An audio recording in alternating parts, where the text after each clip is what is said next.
ప్రభునందు ప్రియులారా, ఎలా ఉన్నారు? మనందరం కడవరి దినాల్లో ఉన్నాం. ఈ సత్యాన్ని, ఈ సంగతిని మనం ఎన్నడూ మర్చిపోకూడదు.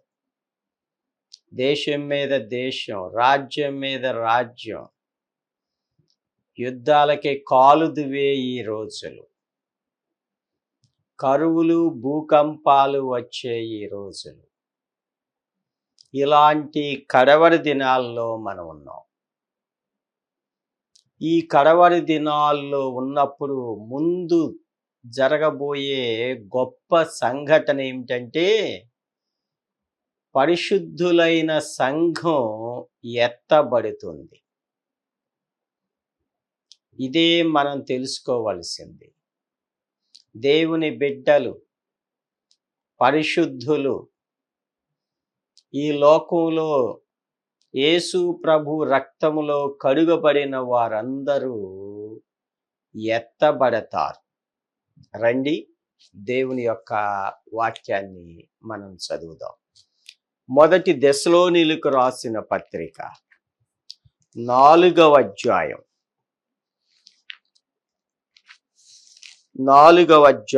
16వ వచనం నుంచి లేక 15 నుంచి మనం చదువుదాం. మొదటి దెస్సలోనీయులకు 4:15. మేము ప్రభు రాకను బట్టి మీతో చెప్పునదేమనగా, మేము అంటే అపోస్తలుడైన పౌలుతో ఉన్న సేవకులు.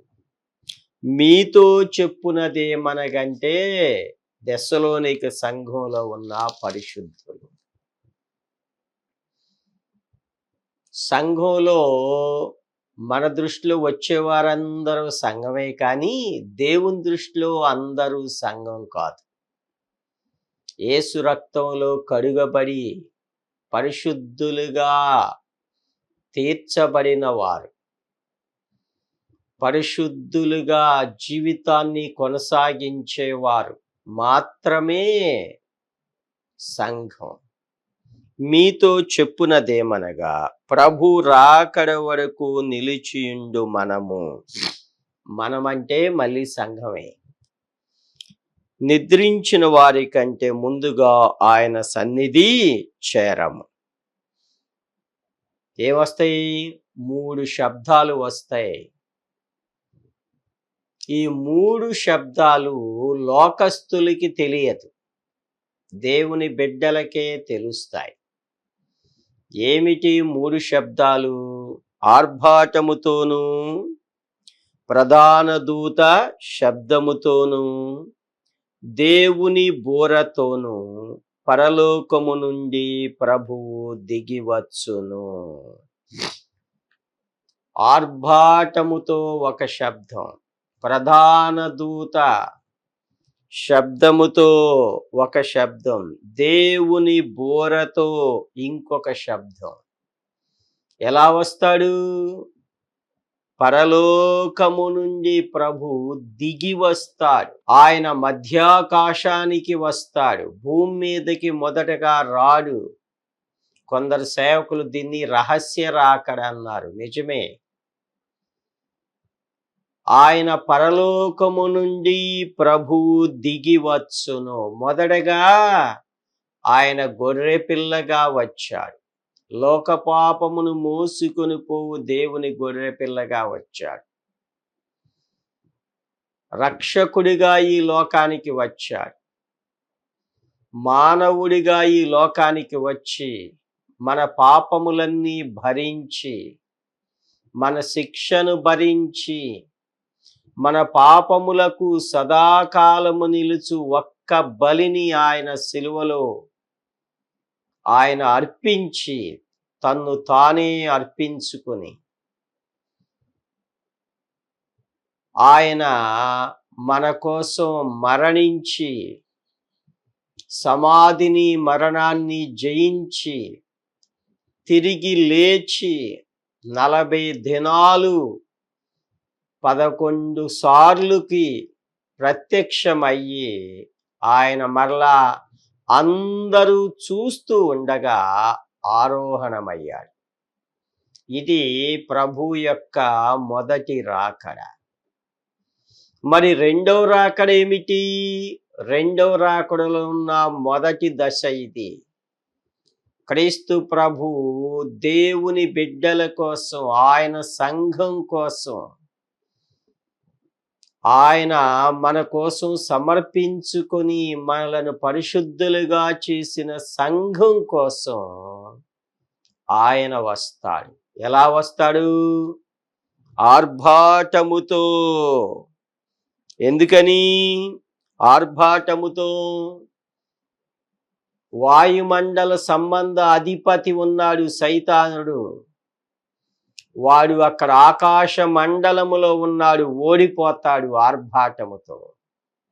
దేవుణ్ణి అడ్డుకునేవారు ఎవరు లేనే లేరు. ఆర్భాటముతో సైతానుడు వాయుమండల సంబంధి, ఆకాశమండల దురాత్మల సమూహం ఉన్నది. మనం పోరాడునది శరీరాలతో కాదు అని ఎఫెసీ పత్రికలో మనం చూస్తాం. అందుకని ఆర్భాటముతో వస్తాడు ప్రభు. ఇక ఎంత ఆర్భాటమో చూడండి. మన పెళ్ళిళ్ళకి ఏం చేస్తాం? ఆర్భాటాలు చేస్తాం. ఇంకేదన్నా పెద్ద పెద్ద కార్యక్రమాలకి ఏం చేస్తాం? ఆర్భాటాలు చేస్తాం. ప్రభు చేసే ఆర్భాటం కన్నా గొప్పది లోకంలో లేనే లేదు. ఆర్భాటం అంటే అదే. ఆర్భాటముతో ప్రభు రాబోతూ ఉన్నాడు. సైతాను శక్తులను జయించిన ప్రభుగా రాబోతూ ఉన్నాడు. ఆర్భాటముతోనూ. రెండవది ఏంటి? ప్రధాన దూత శబ్దముతో. ప్రధాన దూత శబ్దం. ఆ ప్రధాన దూత శబ్దానికి ఏమవుద్ది? మృతులందరూ లేస్తారు అంతే. గమనించిరా? మనం 16వ వచనం చివర్లో ఉన్నాడు. క్రీస్తునందుండి మృతులైన వారు మొదట లేతురు. గమనించిరా? ఇది ప్రధాన దూత శబ్దం. వీళ్ళందరూ వింటారు. అర్థమైందా? యోహాను సువార్త 5వ అధ్యాయములో దేవుడు ఒక మాట చెప్పాడు. చూడండి, యోహాను సువార్త 5వ అధ్యాయం 28వ వచనం. దీనికి ఆశ్చర్యపరకుడి, ఒక కాలము వచ్చుచున్నది, ఆ కాలమున సమాధులలోనున్న వారందరూ ఆయన శబ్దము విని. ఇదే ప్రధాన దూత శబ్దం. ఆయన శబ్దము విని దేవుని యొక్క శబ్దాన్ని వింటారు. లాజరు బయటికి రా అన్నాడు. లాజరు అక్కడే వచ్చాడు. రేపు క్రీస్తునందుండి మృతులైన పరిశుద్ధులారా లెండి అంటాడు. ఇకంతే. అప్పుడిక క్రీస్తునందుండి మృతులైన వారందరూ లేస్తారు. గమనించరా? భూమిలో మనకన్నా ముందు మంటికి మన్నుగా, దుమ్ముకు ధూళిగా మనం సమాధి చేశాం. వారందరినీ దేవుడు తీసుకొని వస్తాడు ప్రధాన దూత శబ్దముతో. ఇదే దేవుని బిడ్డల కోసం, చనిపోయిన వారి కోసం, మృతులందరూ దేవుని శబ్దం వినే గడియ వస్తున్నది. గమనించారా? ఇక మూడవది, దేవుని బూరతో. సజీవులైన మనకిది. దేవుని వాక్యాన్ని వింటున్నాం, మనకు తెలుసు. దేవుని సాక్షులుగా మనం ఉన్నాం, మనకు తెలుసు. దేవుని బోరేంటో, సైతాను బోరేంటో మనకు తెలుసు. దేవుని బోర, దేవుని బోర. గమనించరా? కనుక సజీవులమై నిలిచి ఉన్న మనం ఈ బోర వింటాం. అర్థమవుతుందా? సంఘం ఎత్తబడే ముందు 3 శబ్దాలు వస్తాయి. ఆర్భాటముతో. ఎంత ఆర్భాటమో! సైతానుడు పారిపోతాడు. దేవుని మహిమను చూడలేడు.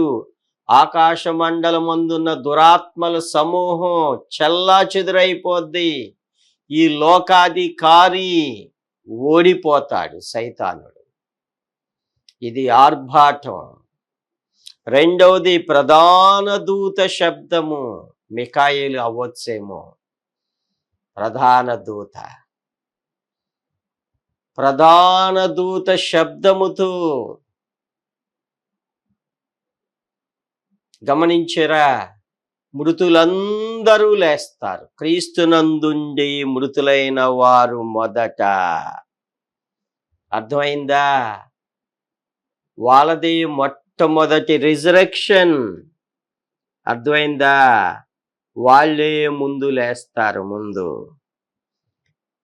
కనుక క్రీస్తునందుండి మృతులైన వారు దేవుని శబ్దాన్ని వింటారు. మూడవది దేవుని బూర. మనం సజీవులమైన మనం. గమనించరా? మనందరం రెప్పపాటులో లేచిపోతాం. గమనించరా?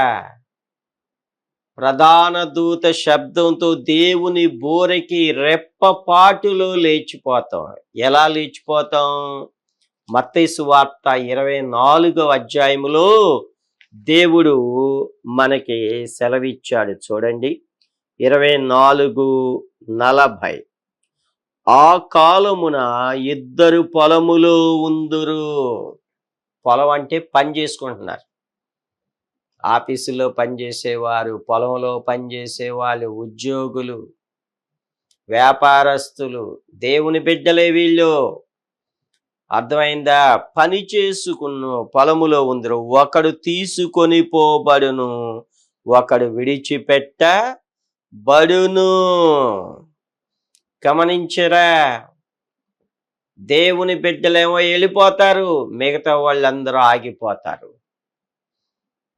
గొప్ప కలవరం కలుగుద్దప్పుడు. భయపడిపోతారు. ఏంటి వీళ్ళు లేరు ఇక్కడని భయపడిపోతారు. రెప్పపాటులో లేచి వెళ్ళిపోతారు. ఆశ్చర్యం వస్తుంది, భయం వస్తుంది. అర్థమైందా? గ్రేట్ ఇవాక్యువేషన్ అన్నాడు ఒక భక్తుడు. అంటే ఒక గొప్ప సమూహం ఈ భూమి మీద నుంచి ఖాళీ చేయబడద్ది. 2 పొలములో ఉంటారు, ఒకడు వెళ్ళిపోతారు. ఒకరు వాళ్ళు రక్షింపబడిన వారు, దేవుని బిడ్డలు, ప్రభు కోసం ఎదురు చూసే వాళ్ళు. వీళ్ళు వెళ్ళిపోతారు. కొనిపోబడను, ఒకడు విడిచిపెట్టబడును, ఒకడు విడిచిపెట్టబడిపోతాడు. ఈ విడిచిపెట్టబడేవాడికి భయం వచ్చేస్తుంది, కలవరం వచ్చేస్తుంది, అరుస్తాడు. ఏది వీళ్ళని ఏడుస్తారు, రొమ్ము కొట్టుకుంటారు, గుండెలు అవిసేలా బాదుకుంటారు. ఇక సమాధానమే ఉండదు. తెలుసుకోని సత్యాన్ని. ఇప్పుడే ఈ భూమి మీద సమాధానం లేదు. దేశాల్లో సమాధానం లేదు, సమాజంలో సమాధానం లేదు, కుటుంబాల్లో సమాధానం లేదు, వ్యక్తుల మధ్య కూడా సమాధానం కరువైపోయి కక్షలు, కార్పణ్యాలు, పగలు, ద్వేషాలు, అక్రమం విస్తరించిపోతున్నది. మరి ఇలా జరిగిన తరువాత ఇంకా అసలు సమాధానం ఉండదు. తెలుసుకోండి, ఈ భూమి మీద సంఘం ఎత్తబడుతుంది. మరి నువ్వు ఎక్కడున్నావు? అదే ఈరోజు నీవు తెలుసుకోవలసిన ముఖ్యమైనది. నువ్వు ఎత్తబడే సంఘంలో ఉన్నావా? అమ్మలారా, అయ్యలారా, పెద్దలారా, చిన్నలారా, యవనస్తులారా, వ్యాపారస్తులారా, ఇదిగో ఒకడు పొలములో ఉందిరంటే వ్యాపారస్తులకు చెప్తున్నాడు. నేడైనను రేపైనను ఒక చోటకి వెళ్ళి ఒక పట్టణంలో ఉండి వ్యాపారం చేసి లాభము సంపాదించుకునే వారులారా చెప్తున్నాడు, దేవుడు వస్తున్నాడు. ఒకడు పొలములో ఉంటాడు. వ్యాపారస్తులారా, పని చేసుకోనిలారా, ప్రార్థనకు రండయ్యా, సువార్తను నమ్మండి, దేవుని రాజ్యం రాబోతున్నదంటే మాకిప్పుడు టైం లేదంటారు, మాకిప్పుడు కుదరదు, తర్వాత చూద్దాం అంటారు. కానీ దేవుడు వస్తున్నాడు. ఆయన తప్పక సంఘాన్ని తీసుకొని వెళ్ళిపోతాడు. నువ్వు విడవబడితే అది ఎంతో ఘోరం. ఎప్పటికైనా అవకాశం ఉంది. కళ్ళు తెరవండి, హృదయాలు తెరవండి, నోరు తెరవండి, గొప్ప రక్షణ పొందుకోండి. అందుకే ఈ టీవీ ద్వారా మీకు సువార్తను అందిస్తున్నాం, రాకడ సువార్తను అందిస్తున్నాం, రక్షణ సువార్తను అందిస్తున్నాం. రక్షించబడండి. ఇక్కడ రక్షించబడకపోతే నువ్వు ఎత్తబడవు, విడిచిపెట్టబడతావు. నీ జీవితంలో ఇకింతే, ఆగిపోతావు, ఇకంతే. దానికన్నా దౌర్భాగ్యం ఇంకొకటి అసలు లేనే లేదు. ఈ సందర్భంగా చూడండి ప్రియమైన వారులారా, ప్రభు దగ్గరకు వస్తే మాకు అయ్యి వచ్చినాయి, ఇవి వచ్చినాయి, ఇవి వచ్చినాయి అంటారు. రక్షణ వచ్చిందా? యేసు ప్రభు రక్తంలో కడుగబడి పరిశుద్ధులుగా తీర్చబడ్డావా? ఇది లేకపోతే నువ్వు ఎత్తబడవు. భక్తిహీనులు, అక్రమం చేసేవాళ్ళు, మోసగాళ్ళు, మోసపోకుడి దేవుడు విక్రింపబడడు. అక్రమము చేయి వారులారా, నా యొద్ద నుండి పొండి అని ప్రభు చెప్పాడు. వేషధారులారా, వీళ్ళెవరు? దేవుని వాక్యం వీళ్ళకి అంతా తెలుసు, కానీ వీళ్ళకి రక్షించబడటం వీళ్ళ జీవితాల్లో లేదు, రక్షణ అనుభవం లేదు. పరిశుద్ధులుగా తీర్చబడటం వీరి జీవితాల్లో లేదు. చాలామంది మేము సంఘంలో ఇన్ని సంవత్సరాల నుంచి వస్తున్నాం అంటారు. మరి రక్షణ అనుభవంలో పరిశుద్ధత ఉన్నదా? లేకపోతే ఎత్తబడవు. మోసపోవద్దు. కొందరు వాళ్ళ పాపాన్ని అసలు విడవడు. ఈ మధ్య ఒకళ్ళ దగ్గరికి వెళ్ళాం, మీటింగ్కి వెళ్తే చెప్తున్నారు, వాళ్ళు అన్ని పెత్తనాలు చేస్తారు కానీ ఆరాధన మాత్రం చేయను అని అన్నారు. రొట్టెలో బల్లలో పాల్గొనరు అని అన్నాను. ఇంకా నువ్వు సైతాన్ని సేవ చేస్తున్నావు, దేవుని సేవ చేయట్లే. యేసు ప్రభువే నీతి యావత్తు ఇలాగూ నెరవేరాలి అని చెప్పి బాప్తీసం తీసుకుంటే, నువ్వు బాప్తీసం కూడా తీసుకోనుకోకుండా ఇంకా నీ ఇష్టానుసారంగా నీ స్వనీతితో నువ్వు నడుస్తున్నావు అంటే ఇంకా నువ్వు ఎత్తబడతావా? మోసపోవద్దు. దేవుడు వెక్కిరింపబడడు. కనుక ఈ సమయంలో ఒక్కసారి నువ్వు ఆలోచన చేయండి. ఈ కడవరి దినాల్లో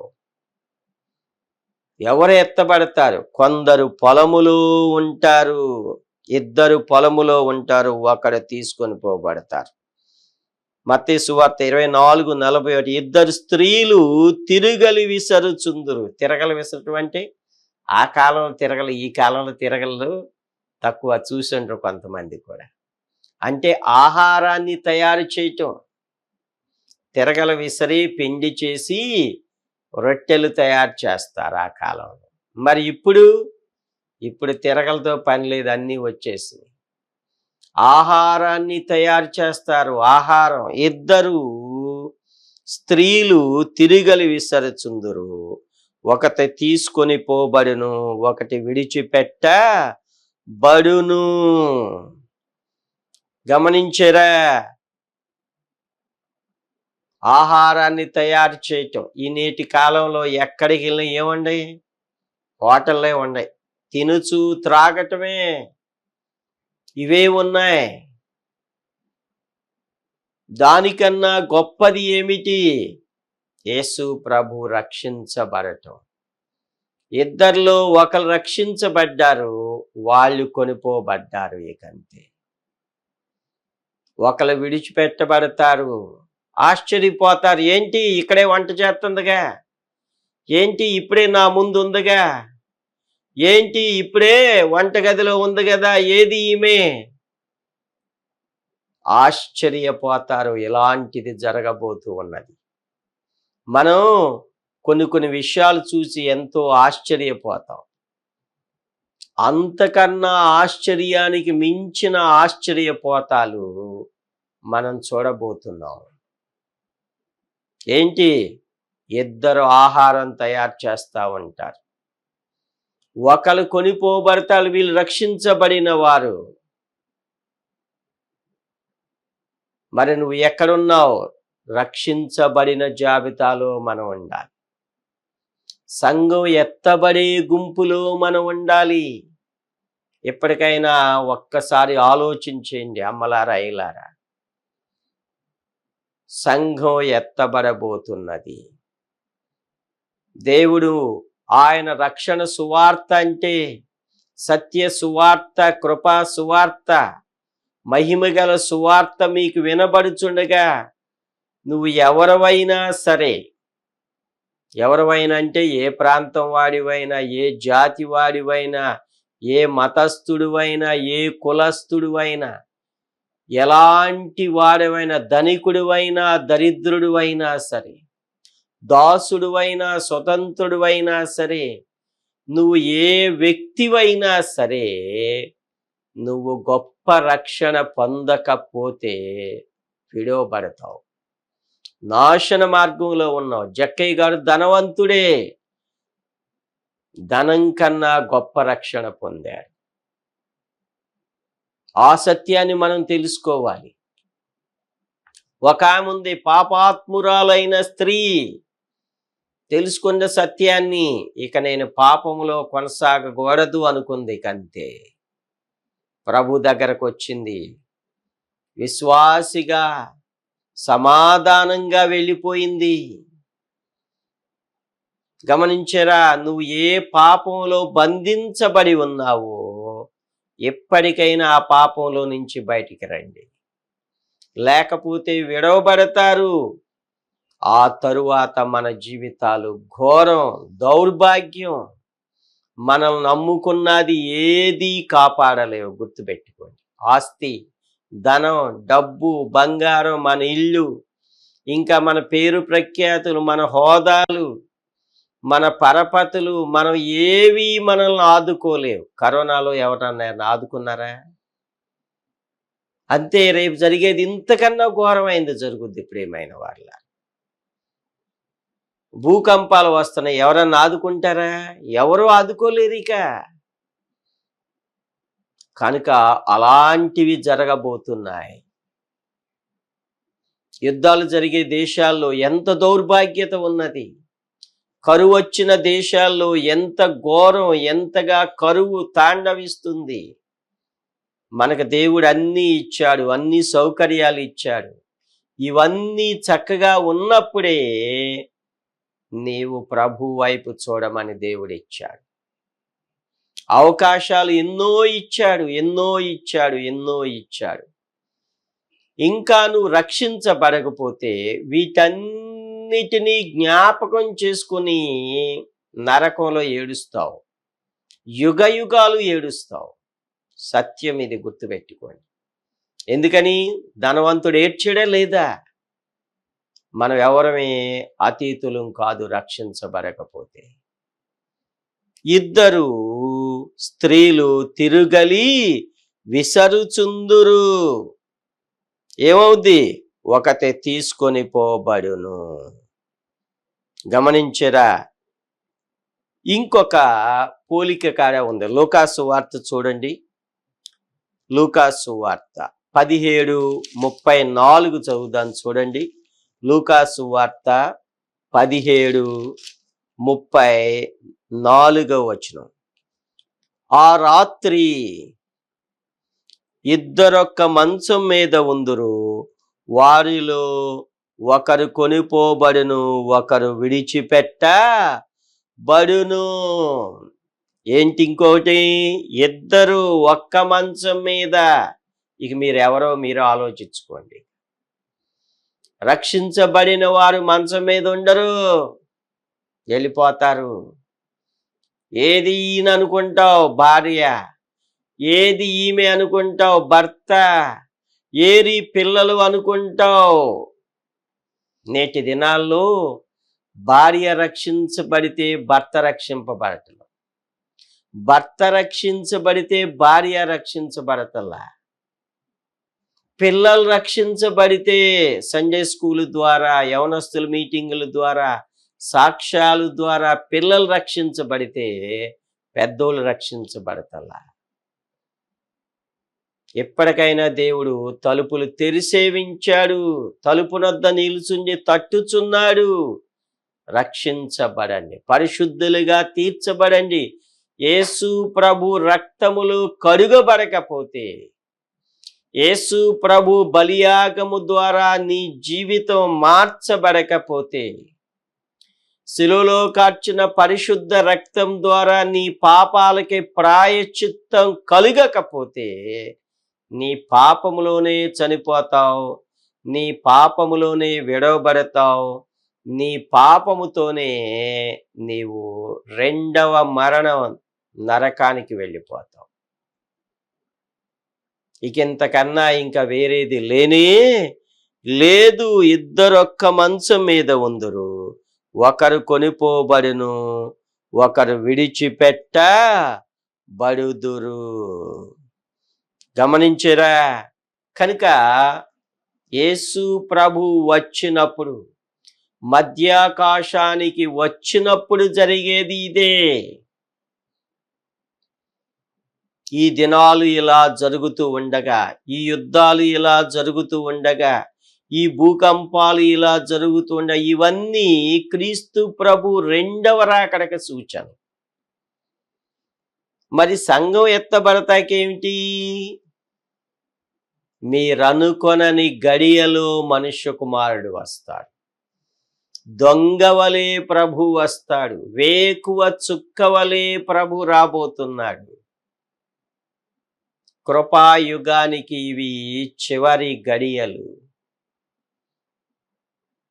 పెంతెకొస్తు పరిశుద్ధాత్ముడు ఈ లోకంలో దిగిన తరువాత, సంఘం ఏర్పడిన తరువాత, ఈ సంఘ కాలం ఇది కృపాయుగం, ఇది చివరి గడియలు. మరి ఈ చివరి గడియల్లో కూడా నీకోసం ప్రభు రక్షణ ద్వారాన్ని తెరిచే ఉన్నాడు, పరలోక ద్వారాన్ని ఇంకా తెరిచే ఉన్నాడు. 10 మంది కన్యకలు, బుద్ధి లేని కన్యకలు విడవబడ్డారు. నీవు ఆ జాబితాలో ఉండకూడదు.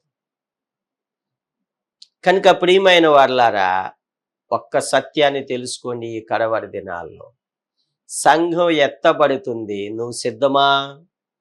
ఎత్తబడే గుంపులో ఉన్నావా? విడవబడే గుంపులో ఉన్నావా?